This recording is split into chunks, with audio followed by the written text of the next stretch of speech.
So guys భీష్ముడి గురించి అయితే మనమైతే తెలుసుకుందాం. భీష్మ ప్రతిజ్ఞ అంటే ఏంటో తెలుసుకుందాం.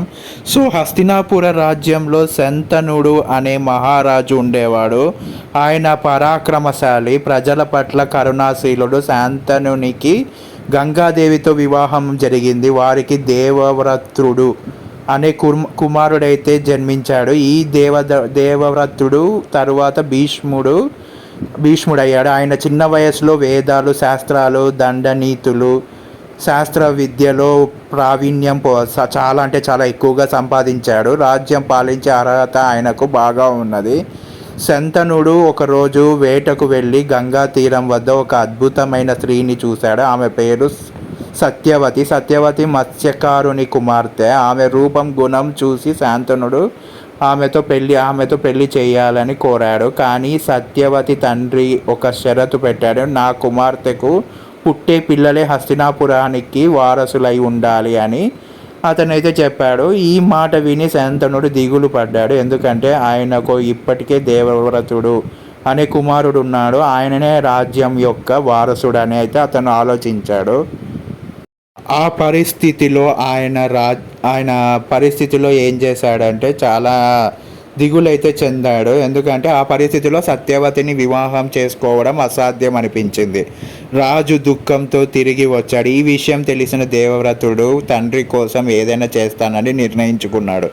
ఆయన నేరుగా మత్స్యకారుని ఇంటికి వెళ్ళి ఇలా అన్నాడు: మీ కుమార్తెను నా తండ్రికి వివాహం చేస్తే నేను సింహాసనం మీద హక్కు వదులుకుంటాను, రాజ్యం మీద ఎప్పటికీ నేను వారసుని కాను అని ప్రతిజ్ఞ చేశాడు. సో అది కాక ఆయన ఇంకో కఠినమైన ప్రతిజ్ఞ చేశాడు: నేను జీవితాంతం వివాహం చేసుకోను, ఏ స్త్రీని సుఖాలు ఎరుగను, బ్రహ్మచార్యమే ఆచరిస్తాను అనేది తన ప్రతిజ్ఞ అయితే చేయడం జరిగింది. అతను ఈ ప్రతిజ్ఞ చేసినప్పుడు దేవతలు ఆకాశం నుండి పుష్పాల వర్షం కురిపించారు. ఆయన ప్రతిజ్ఞ అంత కఠినంగా ఉండటంతో దేవతలు ఆయనను భీష్ముడు అని పిలిచారు. భీష్మ అంటే భయంకరమైన ప్రతిజ్ఞ చేసినవాడు. ఆ రోజు నుంచి భీష్ముడు హస్తినాపుర రాజ్యానికి అంకిత భావంతో సేవ చేయడం జరిగింది. ఆయన తండ్రి సత్యవతిని వివాహం చేసుకున్నాడు. ఆ వివాహం వల్లే తరువాత విస్తృతమైన కూరవంశ కథ అయితే పాండవులు, కౌరవులు పుట్టడం మహాభారత యుద్ధానికి దారితీసింది. భీష్మ ప్రతిజ్ఞ ఒక తాత్పర్యం: భీష్ముడి ప్రతిజ్ఞ కేవలం రాజ్యానికి మాత్రమే కాదు, తన తండ్రి ఆనందం కోసం తన జీవితం అంతా త్యాగం చేసిన గొప్ప ఉదాహరణ. తన స్వీయ సుఖాలు వదులుకొని తన వంశ పరంపర కొనసాగించకపోయినా తన వాగ్దానాన్ని నిలబెట్టుకున్నాడు. అందుకే ఆయనను మహాభారతంలో ధర్మానికి, త్యాగానికి ప్రతీకగా గౌరవిస్తారు. భీష్ముడి గురించి ఇంకా కొన్ని ఫ్యాక్ట్స్ అయితే తెలుసుకుందాం. సో భీష్ముని అసలు పేరు దేవవ్రతుడు. ఆయనను గంగాదేవి మరియు శాంతన మహారాజు కుమారుడు. భీష్ముడు వసువులలో ఒకరి శాప ఫలం వలన భూమికి పుట్టాడు. బాల్యంలోనే ఆయనను గంగాదేవి గంగలో పెంచింది. శాంతనుడి ఆశతో ఆయన మళ్ళీ రాజ్యహాలానికి చేరుకున్నాడు. గంగాపుత్రుడు అయినందుకు భీష్ముడు అత్యంత శక్తివంతుడు. ఆయనకు అద్భుతమైన విద్యలు, ఆయుధ విద్యలు, ధర్మజ్ఞానం లభించాయి. భీష్ముడు పరశురాముని వద్ద శాస్త్ర విద్య అభ్యసించాడు. శాంతనుడు సత్యవతిని వివాహం చేసుకోవాలనుకున్నప్పుడు ఒక సమస్య ఏర్పడింది. సత్యవతి తండ్రి చెప్పాడు ఆమె సంతానమే సింహాసనం అధిష్ఠించాలని. దానిని విని దేవవ్రతుడు పెళ్లి కాని ప్రతిజ్ఞ చేశాడు. అదే భీష్మ ప్రతిజ్ఞ. పెళ్లి కాని ప్రతిజ్ఞ చేసినందుకు ఆయనని భీష్ముడు అని పిలిచారు. ఈ ప్రతిజ్ఞ దేవతలు కూడా ఆశ్చర్యపడ్డారు. భీష్ముడు జీవితాంతం బ్రహ్మచారిగా ఉన్నాడు. ఆయనకు దేవతల నుండి ఇచ్ఛావసమరణ వరం లభించింది. అంటే తాను ఎప్పుడు చావాలో తనే నిర్ణయించుకునే శక్తి దేవతలైతే అతనికి ఇవ్వడం అయితే జరిగింది. భీష్ముడు హస్తినాపురానికి ప్రధాన సైన్యాధిపతిగా అయ్యాడు. సింహాసనానికి వారసులను పెంచి కాపాడే బాధ్యత తీసుకున్నాడు. భీష్ముడు విచిత్ర వీరుడు అనే శాంతనుడు కుమారుడిని రాజుగా చేశాడు. విచిత్ర వీరుడు చిన్న వయసులోనే మరణించాడు. భీష్ముడు తన ప్రతిజ్ఞాకారంగా పరంపర కొనసాగించలేకపోయాడు. సో అందుకే వ్యాస మహర్షి ద్వారా ధృతరాష్ట్రుడు, పాండుడు, విదురుడు పుట్టారు. భీష్ముడు కౌరవులు, పాండవులు ఇద్దరిని సమానంగా చూసేవాడు. కానీ కౌరవుల పక్షాన యుద్ధంలో నిలవాల్సి వచ్చింది. ఎందుకంటే ఆయన హస్తినాపురానికి సింహాసనానికి విధేయుడు. భీష్ముడు మహాభారత యుద్ధంలో మొదటి సైన్యాధిపతి అయ్యాడు. ఆయన వలన పాండవులు బలహీనమయ్యారు. భీష్ముడు యుద్ధంలో అజేయుడు, ఆయనను ఎవరూ చంపలేరు.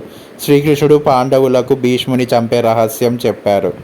భీష్ముడు మహిళలతో యుద్ధం చెయ్యడు. అందుకే శిఖండిని ముందు పెట్టి అర్జునుడు భీష్మునిపై బాణాలు సంధించాడు. శిఖండి చూసి భీష్ముడు తన ఆయుధాలు వదిలేశాడు. అర్జునుడు వరుస బాణాలతో భీష్ముని కూల్చేశాడు. భీష్ముడు బాణాల మంచంపై పడిపోయాడు. ఆయన శరీరంలో వందల బాణాలు దిగి ఉన్నాయి. కానీ ఆయనకు ఇచ్ఛావసమరణ వరం ఉండడంతో మరణించలేదు. యుద్ధం పూర్తి అయ్యే వరకు ఆయన ప్రాణాలు విడవలేదు. బాణాలు మంచంపై పడి కూడా ధర్మం బోధించాడు. యుధిష్ఠిరుని దగ్గరకు పిలిచి రాజధర్మం, నీతి, రాజకీయ శాస్త్రం చెప్పారు. ఆయన బోధనలకు భీష్మ పర్వం అని అంటారు. భీష్ముడు విష్ణువు సహస్రనామాన్ని కూడా చెప్పారు.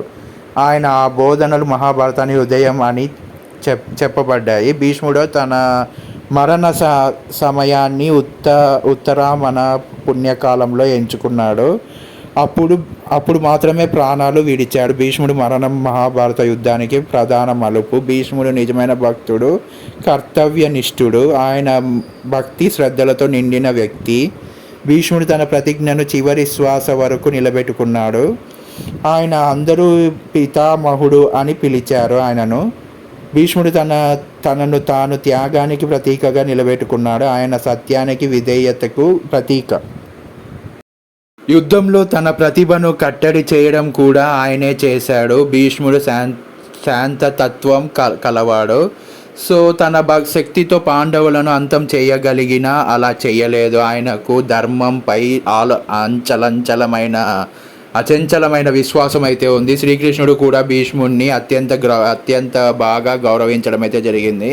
భీష్ముడు కేవలం యోధుడు కాదు, మహాజ్ఞాని. భీష్ముడు రాజకీయ తత్వవేత్త. ఆయన సూచనలు ఇప్పటికీ పాలనకు ప్రయాణికంగా ఉపయోగపడుతున్నాయి. భీష్ముడి జీవితం మొత్తం త్యాగం, విధేయత, ధర్మంతో నిండి ఉంది.